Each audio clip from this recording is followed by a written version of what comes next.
Hello down here and welcome back to Higurashi. And before we continue, subscribe and hit that bell so you know when I do new videos for this. And let's go ahead and get started with it. As soon as the club activities were finished, Rena flew off. Probably so she could dig out that cute Colonel Sanders that she wasn't able to take home yesterday. So today it was just Mion and me walking home together. A rather rare occurrence. Amount of treasure, huh? The guy stowing it away probably never thought in their wildest dreams that Rena would be grateful to them. Mountain of treasure meaning that damn construction site from before. Alright, Mion will probably tell me that murder by dismemberment that seemed to have happened there. Over there, you know, at that damn construction site. Did something happen there? Long ago? Something sure did. A grand battle. There were sit-ins and demonstrations. It was a bit different from what I wanted to hear, but I decided I'd listen just the same. It was our land that was going to be sunk into the damn reservoir.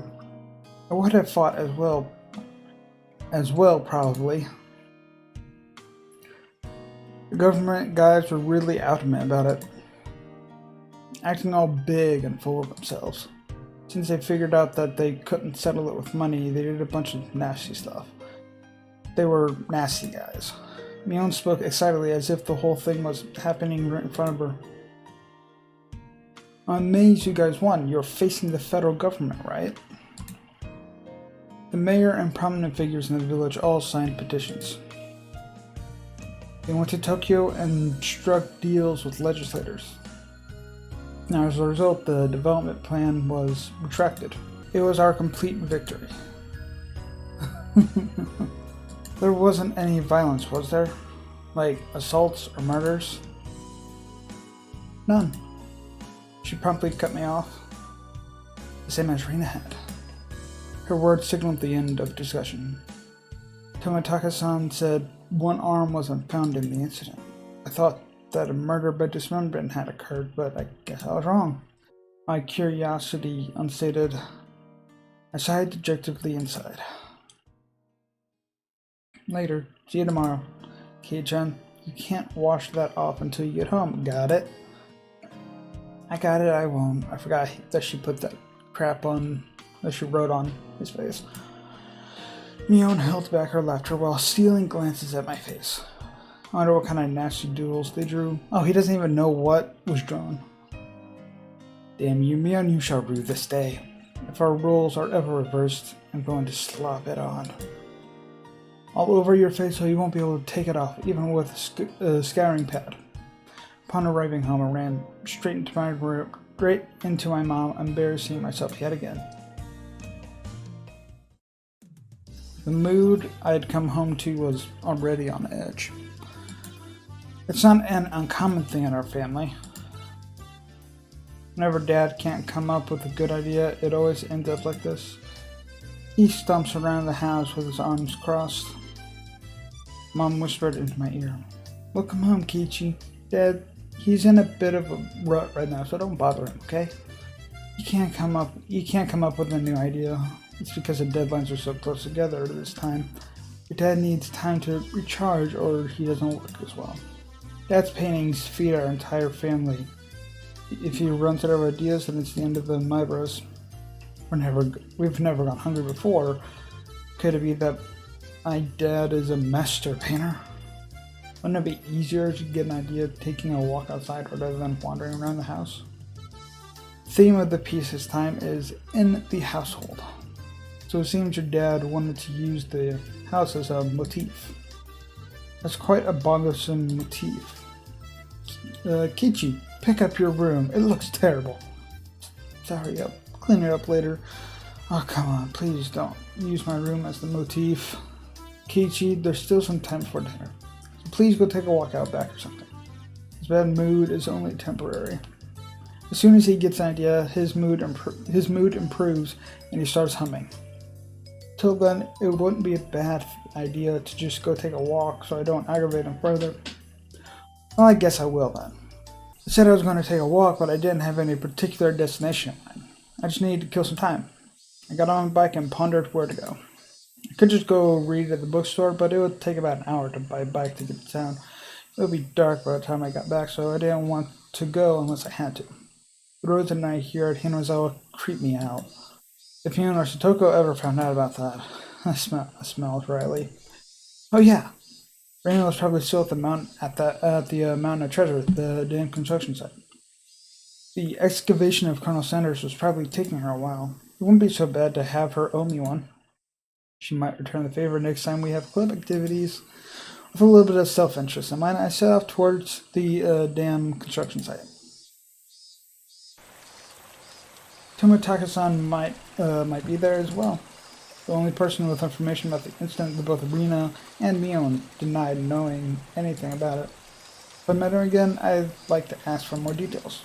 To ask, was there really a dismemberment here in Hinazawa? That was my real intention. And as we go on through all the areas to get to the construction site.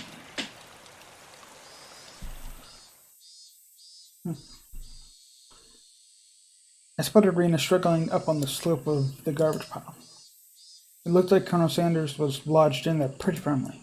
It didn't look like Rena would be able to excavate him by herself. Realizing that Tomitaka-san wasn't around, I began climbing up the slope unsteadily. Hey Rena, looks like you're working up a sweat. Whoa, Kichi-kun. What brings you to a place like this? A place like this, huh? I see she was aware of it, at least. I received a signal for emergency assistance at the accident site. Where is the injured party? Huh? Accident? Huh? There was a report Colonel Sanders was buried alive in the trash pile. Huh? Oh, that. You scared me. Don't frighten me like that, Kichi-kun. I was just kidding. I thought you might be struggling by yourself, so I came to help you out. You came for me? Oh, well, I filled my quota for today. If I don't see Rena blush at least once a day, then I'm not getting my daily required nutritional intake. Just kidding, you're embarrassing, So, what part was a joke? What part was it? I just ignored her bewilderment. Okay, now move out of the way. So where is Colonel Sanders? Sorry. Can't you see him in that gap? He's really buried in there. The Colonel Sanders was sideways, surrounded by boards and other construction materials, like they were caging him inside. According to Rena, it wasn't like this yesterday. It seemed as though another illegal dumper came yesterday, dumped again, and now he's buried like this. You're trying to move this pile all by yourself? With those scrawny arms? There's no way she'd be able to do that with her slender arms. But Colonel Sanders is so cute. There's a chain on the Colonel Sanders at the store. This one, though, I should be able to take this one home. Oh, if Rena gave up this Colonel Sanders, she'll probably start devising a plan to steal the one in front of the store. As Rena's guardian, I won't allow her to sully her hands with crime. Out of the way, I'll do it. Rena blushed again, but this time I left it alone. The pile was enormous. Although the more days we wasted, the more likely another illegal dumping would occur. If it got buried any deeper, there would be nothing that could be done. Kichi-kun, I'll help too. Let me help. You'll just get in the way. Just stay back.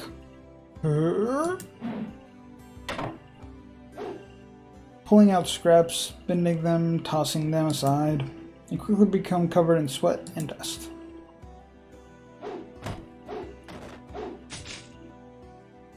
Flying objects drew beautiful arcs across the twilight sky, one after another. Lumber, timber, plywood. Damn it! No matter how much I threw out, there was still more.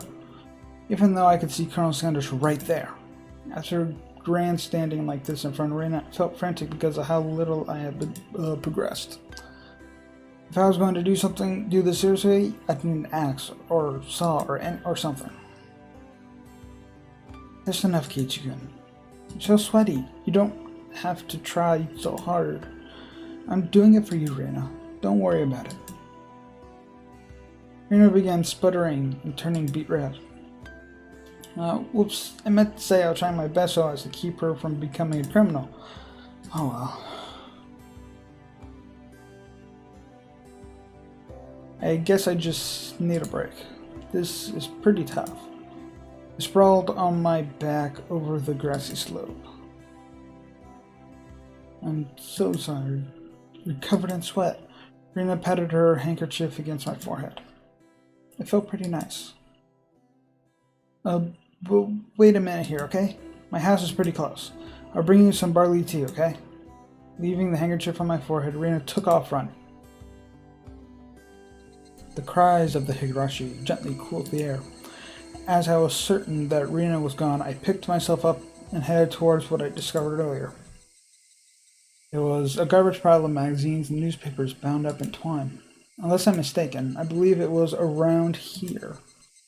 There it was. There were bound stacks of not-so-reputable tabloids. They were so stacked chronologically going back quite a few years. It was quite a disturbing incident. It seems they haven't been able to find one of the arms, you see. It was just as Tomitake-san said. Then undoubtedly there will be mention of a murder. These are troubled times. There is no end to these sickening incidents. There's a large part of society drawn in by these incidents as well. So it had to be recorded somewhere. I unfastened the packages and opened the rain-soaked pages carefully, looking over the table of contents. Not here. Next one. Not here. Next one. It was hard to start since I didn't know when it happened. I didn't know who the perpetrator or the victim was either. I only knew it had happened here. Looked up every so often, checking to see if Rena had come back or not. I wouldn't want to see her see me gawking at a dirty magazine, but it wasn't just that. Both Rena and Mion said they didn't know.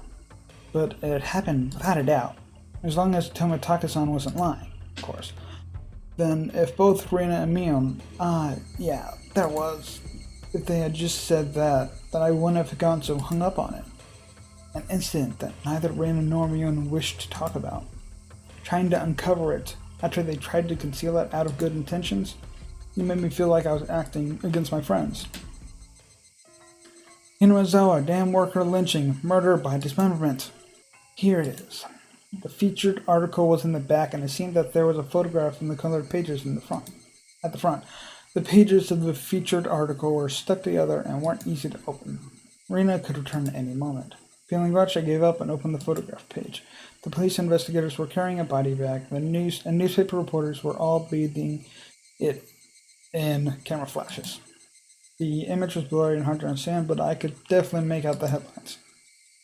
A tragic nightmare at Hinazawa construction site. Lynching and murder/dismemberment. The victim was the site foreman. He had assaulted his assailants daily with an explosive backlash from his daily actions. It's a horrible image to see the site foreman. It happened. It really did happen. It seemed the details were on the next page. I turned the page without pausing. On it was... Oh.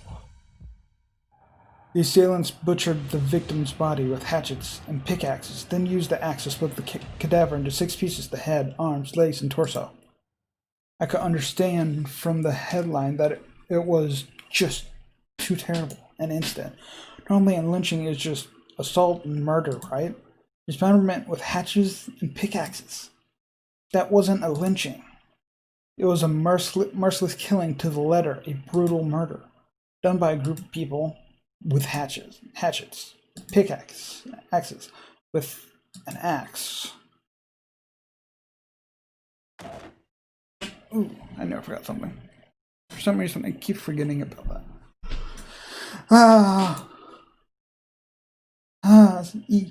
Sorry. Did I startle you? Rena dropped the axe she was holding into the grave after being startled by my voice. Kichi-kun, you see, earlier, yeah, you said it would help if you had an axe, didn't you? Then I brought an axe for you from the shed. fluttered her arms in a panic, continuing to explain and apologize. It seemed I'd been glaring at her pretty intensely. I'm sorry, I guess my reaction was a bit overboard. No, I'm sorry as well. I'm sorry. Night was drawing close. I was pretty worn out, and it wouldn't hurt to do the rest tomorrow. Doesn't look like we can break that last beam without an axe. You brought it after all. We'll have to borrow it tomorrow, alright? Okay. Why do you look so glum? Tomorrow we'll be digging at Colonel Sanders, right? You're right.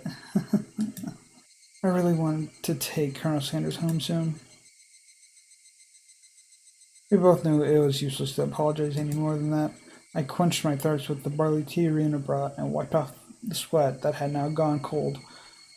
We took the path to head home. I felt quite guilty about the tabloid wrapping up in my jacket.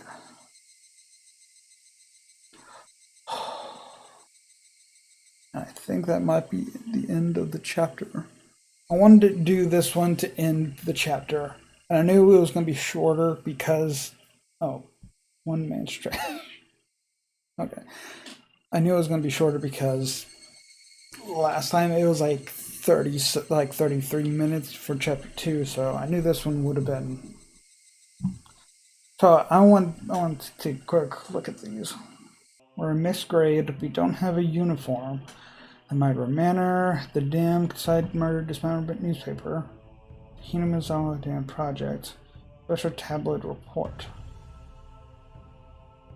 Someone tell me what these are all about, what the tips are. Because I don't want to accidentally click something wrong and then it ends up doing something.